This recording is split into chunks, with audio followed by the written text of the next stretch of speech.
यहाँ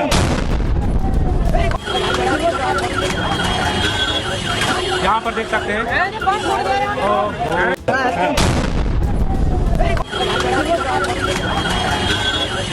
यहाँ पर देख सकते हैं सोमवार की शाम राजधानी दिल्ली में बड़े धमाके से दहल उठा। धमाका इतना तेज था कि आसपास के कई किलोमीटर के इलाके तक इसकी तेज आवाज सुनाई दी। धमाके के बाद दिल्ली से लेकर मुंबई, बेंगलोर से लेकर बिहार तक अलर्ट जारी कर दिया गया है। गृह मंत्री अमित शाह ने दिल्ली के स्पेशल कमिश्नर से फोन पर बातचीत कर घटना की जानकारी मांगी है। घटना में अब तक 10 लोगों की मौत हो चुकी है। वहीं 30 से ज्यादा लोग लोक नारायण जयप्रकाश अस्पताल के बर्न वार्ड में शिफ्ट किए गए हैं। लेकिन इस धमाके के साथ एक सवाल भी गूंज रहा है कि आखिर इसके लिए जिम्मेदार कौन है?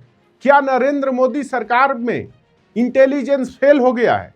सबसे सुरक्षित इलाकों में से एक राजधानी में इतना बड़ा धमाका कैसे हो सकता है? यह धमाका जिस जगह पर हुआ है उसको लेकर भी सवाल उठ रहे हैं। नमस्कार, मैं हूं रवि रोनू, आप देख रहे हैं न्यूज सर्कल। प्रधानमंत्री नरेंद्र मोदी से लेकर अमित शाह तक बिहार के चुनाव में व्यस्त है। दिल्ली के मुख्यमंत्री भी दिल्ली छोड़कर बिहार चुनाव में व्यस्त थी।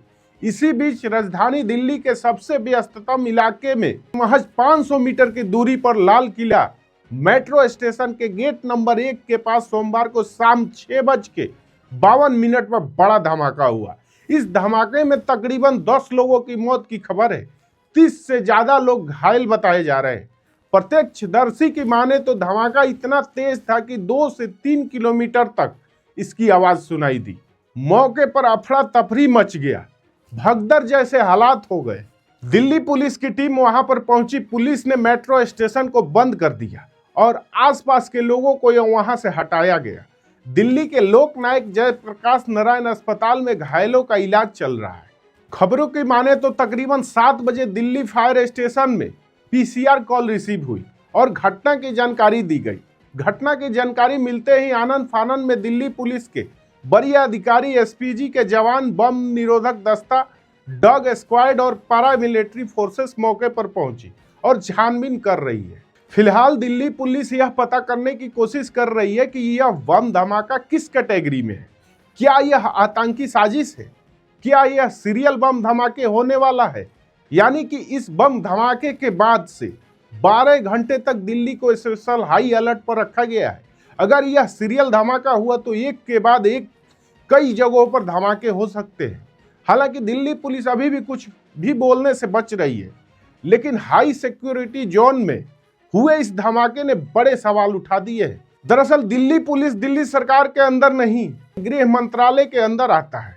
यानी कि धमाके के सीधे सीधे गृह मंत्रालय और दिल्ली पुलिस की जिम्मेदारी है। यह एक हाई प्रोफाइल इलाका है और शाम 6 बजे के बाद जब यहाँ घटना हुई उस वक्त यहाँ का मेट्रो स्टेशन और सड़क मार्ग काफी बिजी हो जाता है। लोग अपने अपने ऑफिस से घर की तरफ लौटते हैं। ऐसे में धमाके की टाइमिंग पर भी बड़ा सवाल उठ रहा है। क्या किसी ने जानबूझकर इस धमाके को किया या फिर इसके पीछे कोई बड़ी वजह है? क्या कार में विस्फोटक पहले से मौजूद था? यह कार पहले से वहां पर पार्क थी? कई तरह के सवाल अब उठ रहे हैं। दिल्ली पुलिस की टीम मौके पर पहुंच चुकी है और लगातार जांच पड़ताल की जा रही है। वहीं अब मौके पर पहुंचे दिल्ली पुलिस कमिश्नर सतीश गोलचा ने कहा कि 6:52 पर धीमी गति से रेड सिग्नल की तरफ जा रहे एक वाहन में तेज धमाका हुआ।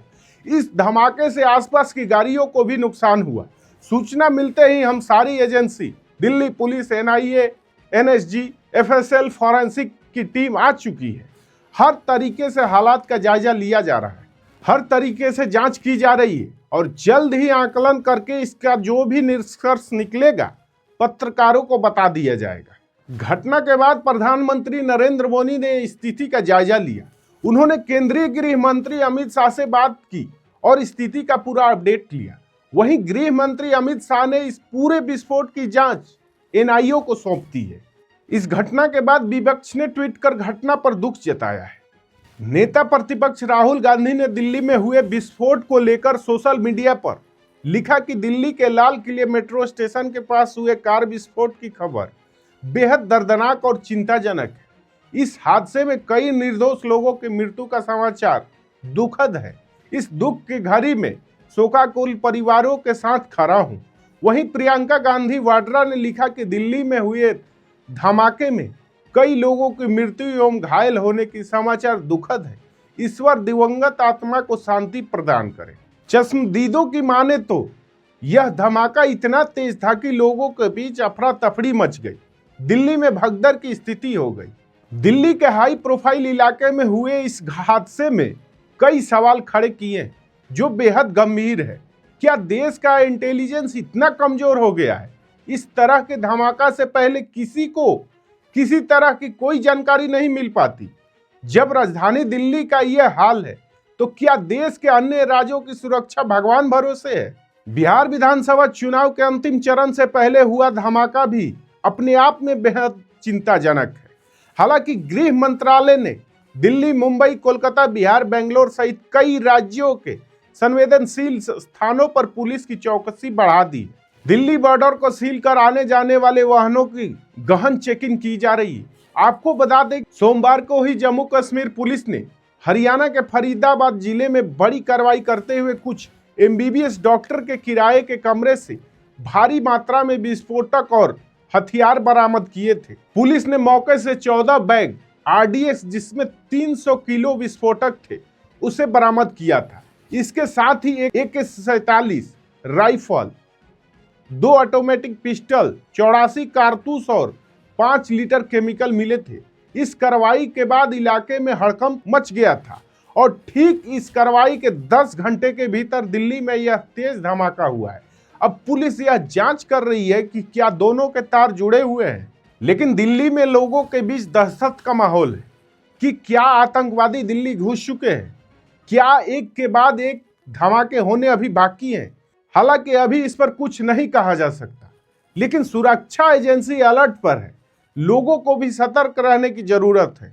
लोगों से हमारी भी यही अपील है कि वह किसी भी लावारिस वस्तु को हाथ न लगाए। आने वाले 24 घंटे बेहद संवेदनशील है। ऐसे में पूरी चौकसी की आवश्यकता है। सरकार को सोचना चाहिए कि बार बार हो रहे धमाकों से लोगों के बीच दहशत फैलती है, इसलिए अपने एजेंसियों को दुरुस्त रखें। इसमें कहां पर गलती हुई, किस स्तर से जानकारी नहीं आ पाई, इस पर भी सरकार को कार्रवाई सुनिश्चित करने की आवश्यकता होनी चाहिए। अब जैसे जैसे आगे जांच बढ़ेगी, तस्वीर साफ हो जाएगी आखिर किस वजह से यह हादसा हुआ। बहरहाल इन खबरों पर आपकी राय क्या है, हमें कमेंट में जरूर बताएं। अगर अब तक आपने हमारे चैनल को सब्सक्राइब नहीं किया है तो तुरंत कर लीजिए, ताकि आने वाले वीडियो की जानकारी आपको तुरंत मिल सके। धन्यवाद।